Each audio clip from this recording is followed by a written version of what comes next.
Bonobo, Fragments, album review. Let's chat about it. Hey guys, what's going on?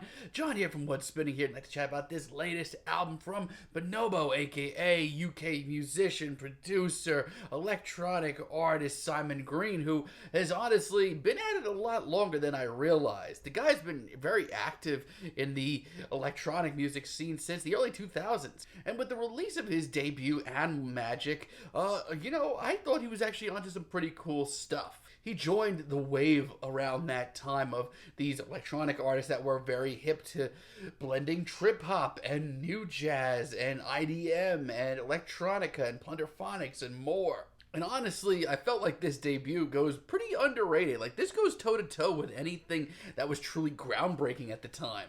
It's smooth, it's silky, and it's held up really well, too. But for me, ever since my relationship with Bonobo has been a little bit all over the place, I thought that his follow-up album, Dial M for Monkey, was fine. No, it was totally fine. I mean, it's much more of a whimsical and adventurous album.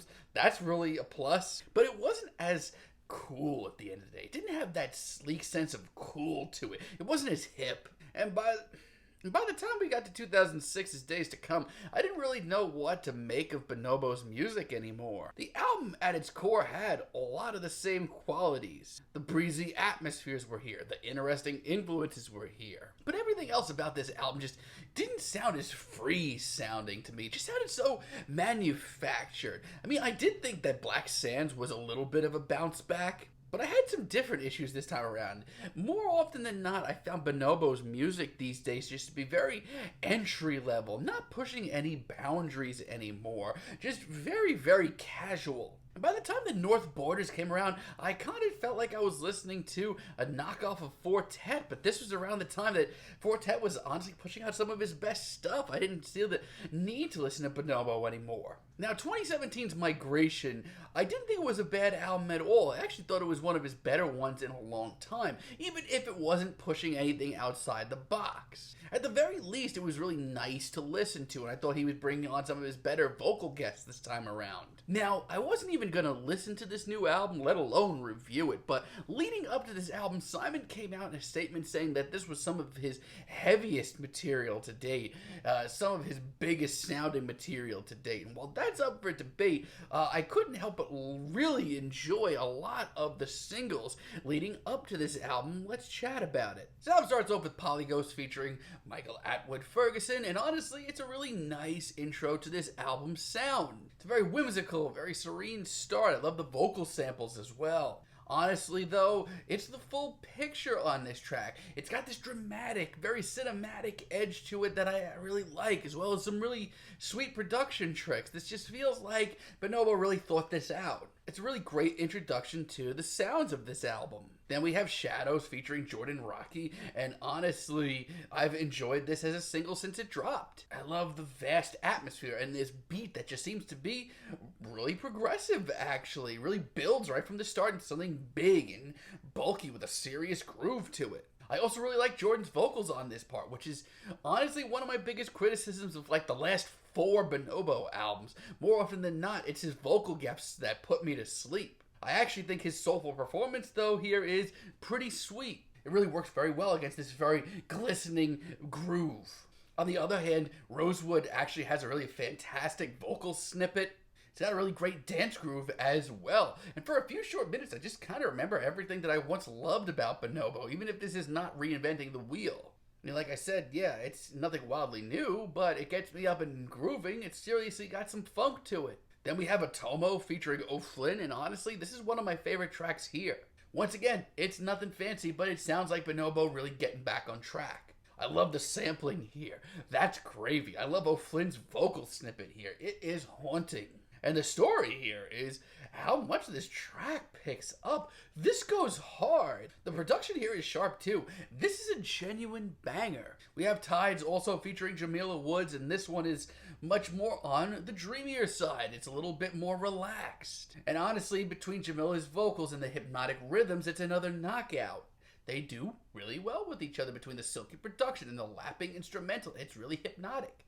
I mean, I can't stress this enough. This is nothing wildly new. If you're looking for something genuinely fresh from the world of Bonobo, this might not be the album for you. It might just be something that I'm kind of into right now. But for me, I think this is one of his most complete works in a long time. There are some late album tracks, though, that do, take me out of the serious groove that I was in, and honestly are kind of what I was fearing that I would hear here, like Elysian, for example. This is exactly what I was worrying that I thought that we would hear here.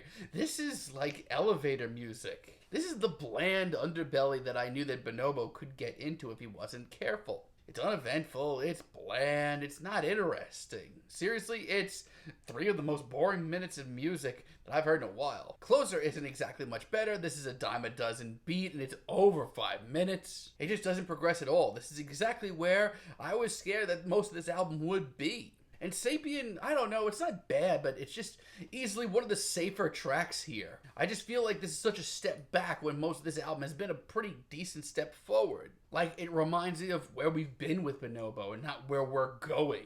And yes, the final 30 seconds is a lot better, but not good enough. But I don't know, man, maybe it's just me. Maybe I haven't heard like a really good Downtempo or IDM album in a while, but I'm grooving on this. I do really like Age of Phase. I love the groove on this track as well as the chilling vocal snippet. But once again, it's the progression here that captivates me. It's solid. I love the layering and the layering of samples that we get on here. It's honestly really exciting. Once again, by the end of this track, it may have started out quiet, but we get to a serious banger by the end of this. We also have From You featuring Joji, and honestly, I think it's my favorite track here, even though I've never been that crazy about Joji's music. I much preferred his comedy. And yeah, it's Joji's usual brand of sad boy makeout jams, but put up against the Bonobo beat, I'm down for it. It makes things even thicker and more dreamy than Joji's music usually is. Counterpart is one of the sunnier tracks on here. I love the airy beat and just how colorful and vibrant this comes off. It's a little something different. And while those all sound like things that could have come off super cheesy, I worried about that too, but it's not nearly as entry level as it was on his last few albums. And I love how crunchy and as far out this track gets in its second half. There's some serious journeys on here. And Day by Day featuring Kasha Bonet is honestly a really classy finale that brings me back to like some of Bonobo's first albums. It is super, super hip. It goes back to the days where the jazz influence in his music was serious. It's a pleasant finale filled with warm rhythms and sweet vocals. And you know what? Is it the most exciting finale here? No, it certainly is not, but I certainly think it's nicer to listen to than anything on Migration or any of Bonobo's last few projects. I don't know, man. I'm vibing on this right now. And like I said, there is absolutely nothing about this album that is outside the box or anything wildly reinventing the wheel in any of the genres that this album touches down on. But for a Bonobo album in 2022, the vocal guests that Bonobo brings on are easily some of his best ever. The production here is slick. There's progression in these beats, and I don't know what it is, but it just seems like he's so much more focused this time around, and he's making some serious grooves. Like, some of the grooves on this album, they go hard, man. I don't know. It's not perfect. It's not reinventing anything, but I can groove to it, and I'm enjoying it. I'm feeling a light 8 on this album, but let me know what you guys think down below. If you like the video, be sure to give us a like, give us a subscribe, and let me know down below what you would like for me to chat about in the future. And until next time, have a great day, guys.